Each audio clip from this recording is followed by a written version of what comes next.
Que a fé, a esperança e o amor sejam frutos que permaneçam em nossos corações. Muito bom estar com vocês novamente nesse canal, esse canal de bênção para falar acerca da palavra de Deus. Nós hoje vamos falar sobre o livro de Lucas, ou seja, o Evangelho de Lucas.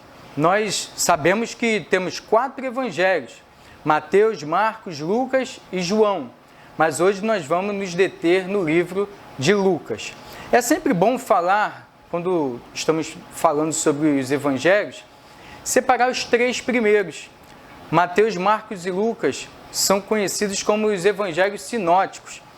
Por que sinóticos? Eles têm a mesma estrutura, têm os relatos bem parecidos e, sem dúvida alguma, um não entra em contradição com o outro. Mas, no entanto, tem suas peculiaridades. Já o Evangelho de João é uma outra estrutura. E é bom entender também que como é apresentado Jesus a partir desses evangelhos. Por exemplo, Mateus, ele apresenta Jesus como Cristo, o enviado, o Messias. Já Marcos, ele apresenta Jesus como servo. E Lucas, ele vai apresentar Jesus como o Filho do Homem e também como o Filho de Deus. É bom ressaltar também que Mateus escreve para judeu. Quando ele escreve para os judeus, o que acontece? A linguagem é voltada para o judeu, toda uma estrutura, tanto que talvez você não goste e comece a pular os primeiros versículos do livro de Mateus, porque me fala da genealogia de Jesus. E aí, tal pessoa gerou outra, que é pai de outra, que gerou filho. E aí, parece que é um pouco chato, mas não é. Porque, teologicamente, tem toda uma estrutura para falar de Jesus. E como Mateus é um judeu e escreve para judeus, é bom, é interessante falar dessa estrutura. Até porque o povo estava 4 séculos sem ter uma inspiração divina. Já Marcos escreve para romanos, toda uma estrutura que os romanos tinham. Então, ele entende, através do Espírito Santo, claro, que necessitava falar aos romanos e apresentar Jesus como servo de Deus. Já Lucas, aí sim, Lucas, com toda a sua peculiaridade, ele apresenta Jesus como Filho do Homem e Filho de Deus. Ele cita essas 2 formas de apresentar a obra de Cristo aqui na Terra. Seguindo adiante, nós vamos falar como foi essa... É sempre bom falar, quando a gente relata algumas coisas das Escrituras, como que isso chegou até nós. Nós estamos já no Novo Testamento e ultrapassamos os 4 séculos entre o Antigo Testamento e o Novo Testamento. Dos 2, Antigo e no Novo Testamento, Deus se manifesta através de revelação. A revelação é Deus se mostrando ao seu povo através das Escrituras. E ele faz isso através de homens também, uma mediação humana que permite usar um tanto da personalidade do escritor, mas a inspiração é através do Espírito Santo. Então, a revelação de Deus para o seu povo, de forma progressiva e gradual, inspirada pelo Espírito Santo, usando a mediação humana. E que nós temos hoje? Nós temos hoje a iluminação do Espírito Santo para entendermos o que Deus quer falar conosco através da Escritura. E isso é magnífico, poder falar através desse livro tão importante que rompeu séculos, milênios e chegou até nós.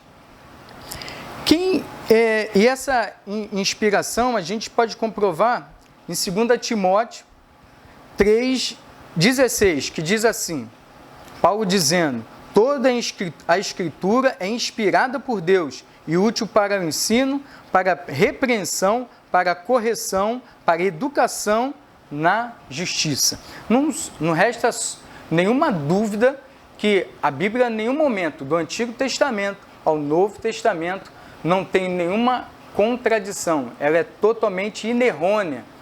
Quanto mais os 3 primeiros livros dos Evangelhos, eles não entram em contradição, apesar de ter suas peculiaridades.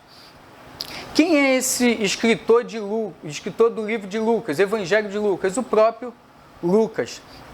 E nós vamos falar um pouco quem é esse Lucas. Ele é gentil e ele, muito interessante, que ele escreve 28% de todo o Novo Testamento. Porque ele escreve o livro de Lucas e escreve também o livro de Atos dos Apóstolos.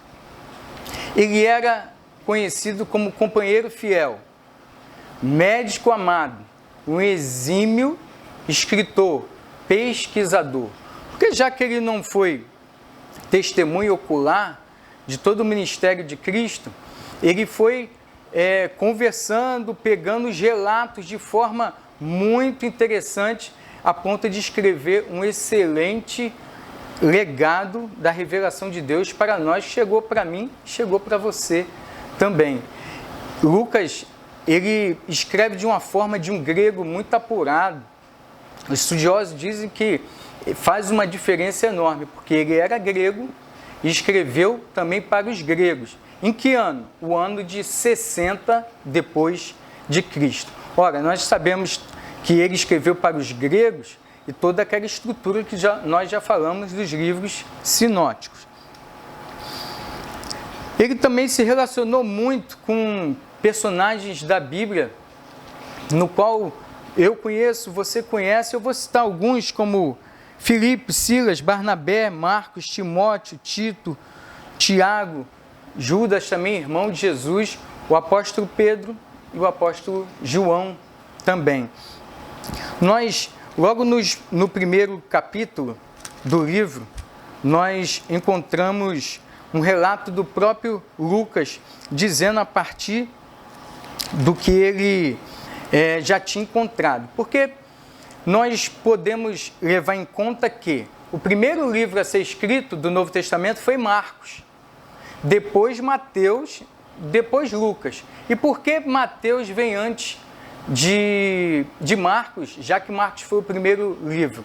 Porque vai dar início toda a genealogia de Jesus, vai contar, né, a genealogia de Jesus. Então foi importante na ordem da nossa Bíblia a decisão de colocar Mateus antes de Marcos e seguindo o terceiro livro de Lucas. E Lucas diz assim no capítulo 1, a partir do versículo 1 mesmo: visto que muitos já empreenderam uma narração coordenada dos fatos que entre nós se realizaram, conforme nos transmitiram os que desde o princípio foram deles testemunhas oculares e ministros da palavra. Igualmente a mim pareceu bem, depois de cuidadosamente investigação de tudo desde a origem, dar-lhe por escrito, excelentíssimo Teófilo, uma exposição em ordem para que você tenha plena certeza das verdades em que foi instruído. Ele escreve direcionado a Teófilo, que Teófilo, pelo nome, nós entendemos que era um grego, mas era uma carta universal. E ele aqui já está instruindo, que ele já tinha relatos sobre tudo que tinha acontecido, mas ele foi pegando outros relatos e ele provavelmente já tinha lido o livro de Marcos e provavelmente o livro de Mateus também, e trouxe outros apontamentos dos fatos do ministério de Cristo. Seguindo, indo mais adiante, nós vamos falar um pouco das características distintivas de Lucas em relação aos outros evangelhos de Marcos e Mateus. Um fato primordial, ele vai falar do nascimento de Cristo de uma forma assim muito diferente, porque ele dá ênfase a alguns acontecimentos. Por exemplo, o anjo se dirigindo a Maria, mas também o anjo se dirigindo a Zacarias também. No caso, Maria, ela acredita no que o anjo fala. Já Zacarias, ele começa a titubear e Deus permite que ele fique mudo. E só no nascimento do menino, do seu filho, que é João Batista, que ele volta a falar. No entanto, eu vou destacar aqui uma passagem que é muito importante, quanto mais para essa semana que nós estamos vivendo. Maria era prima de Isabel. Isabel já estava grávida de João Batista, já 6 meses, no 6º mês de gestação. E quando ela vai visitar a Isabel, ela chega da porta e chega e fala, cumprimenta, Isabel, que bom te ver, Isabel. Eu fico imaginando. E Maria já estava grávida, talvez de 1º ou 2º mês de gestação, e João Batista, no ventre da sua mãe, ele começa a saltar, pular de alegria. E aí nós vemos que fato interessante, né? Tá aqui a narrativa, eu vou pegar isso como ponto e vou fazer essa leitura. Lucas 1, a partir do 39. Naqueles dias, Maria se aprontou e foi depressa à região montanhosa, a uma cidade de Judá. Entrou na casa de Zacarias e saudou Isabel. Quando Isabel ouviu a saudação de Maria, a criança lhe estremeceu, saltou no ventre. Então Isabel ficou cheia do Espírito Santo e exclamou em alta voz, bendita é você entre as mulheres e bendito o fruto do seu ventre. E com grande honra é para mim receber a visita da mãe do meu Salvador. Pois logo que me chegou a ouvir a voz, a sua saudação que você fez, a criança estremeceu e pulou de alegria dentro de mim. Olha como é importante, né? Quando nós chegamos e sentimos a presença do Senhor, nós temos que fazer a mesma coisa. João Batista aprendeu desde o ventre da sua mãe, saltar de alegria. E olha como é algo importante também.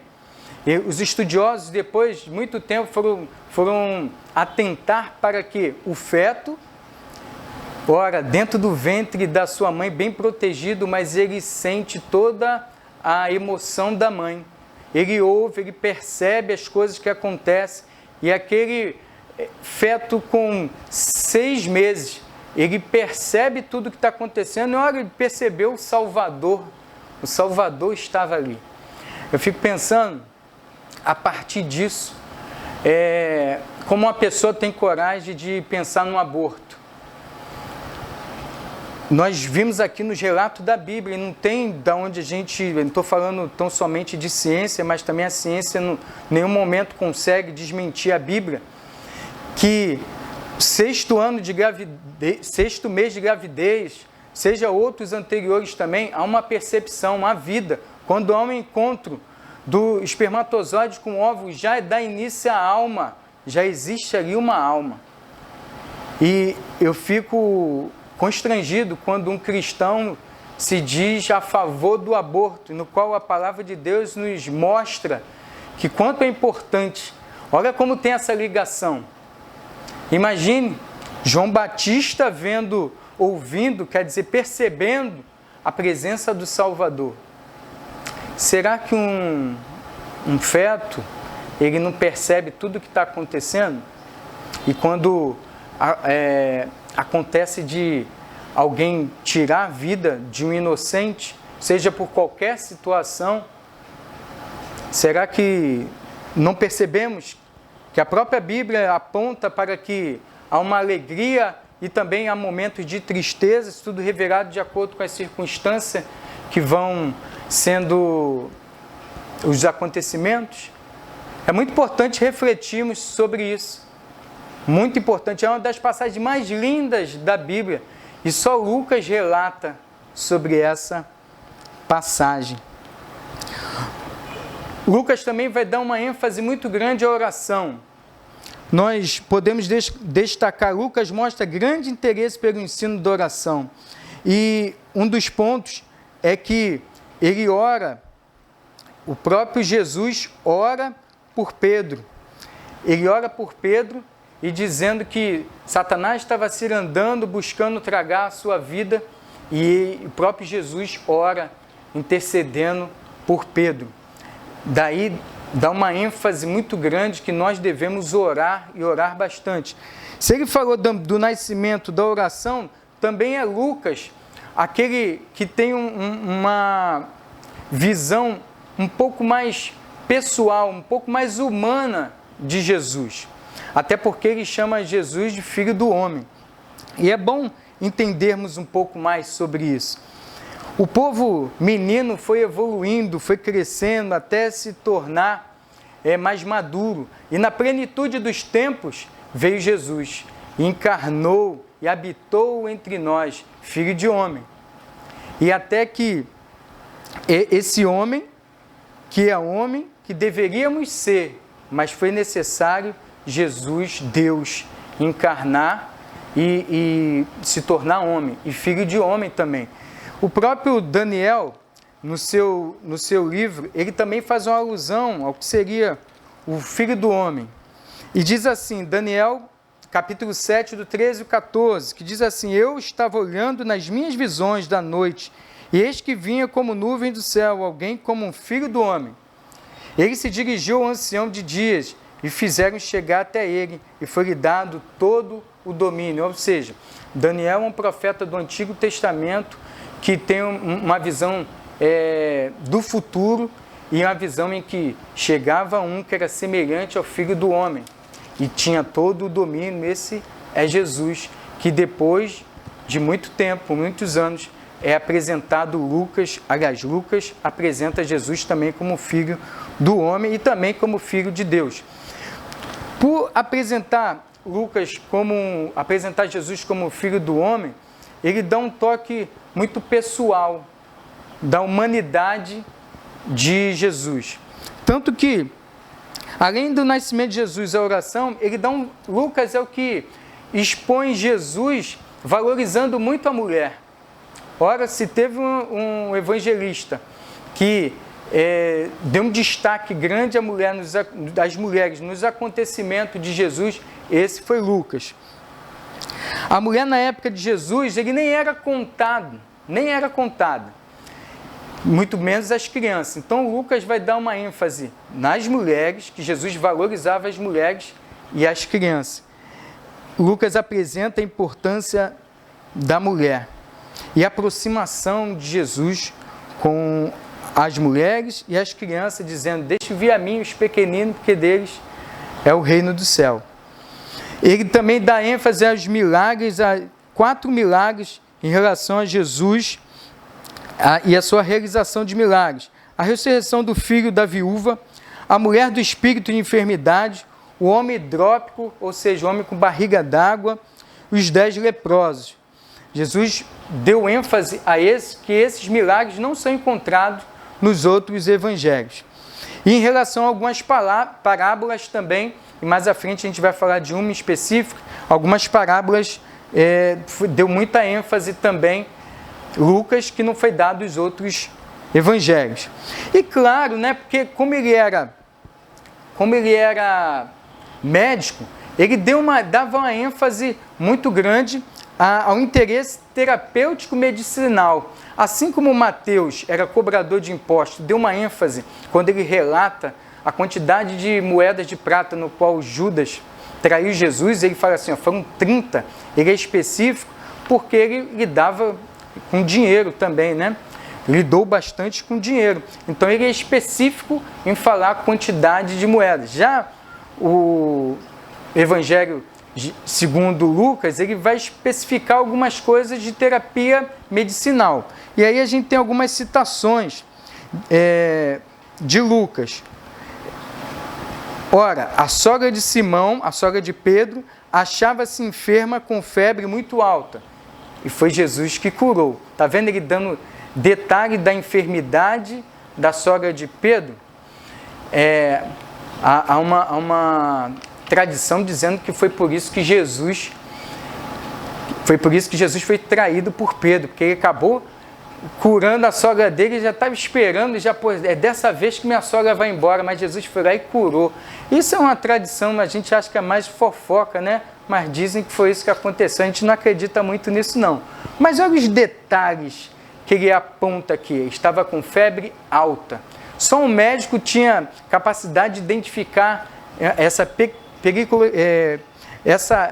esse detalhezinho que aconteceu nesse momento.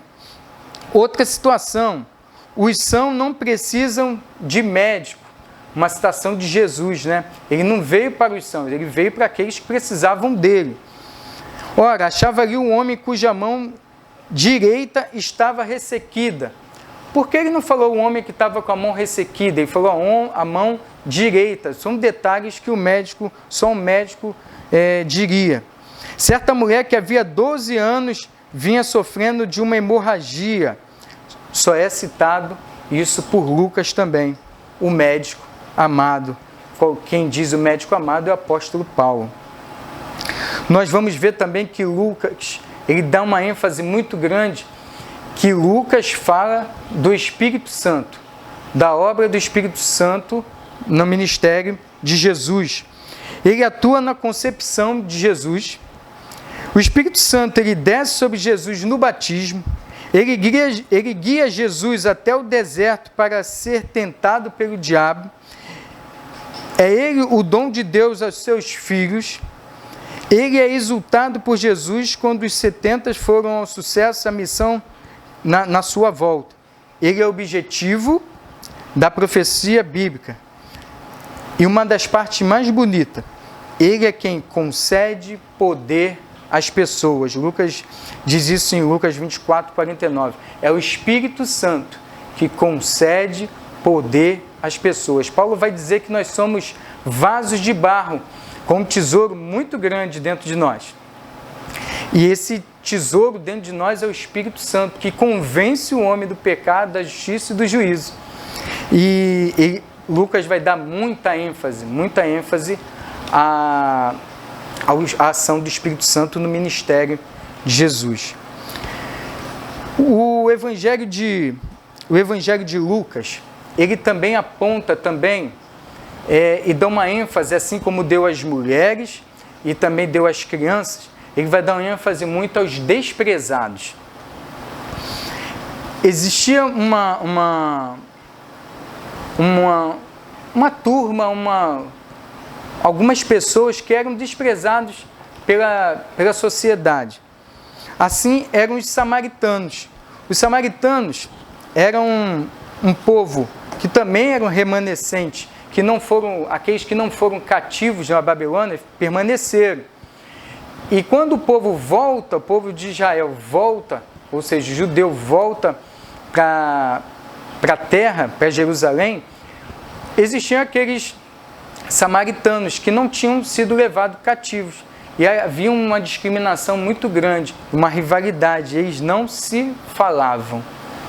Era tremenda essa rivalidade, essa distância, que eles levavam um dia percorrendo uma distância para chegar a Jerusalém somente para não passar por Samaria.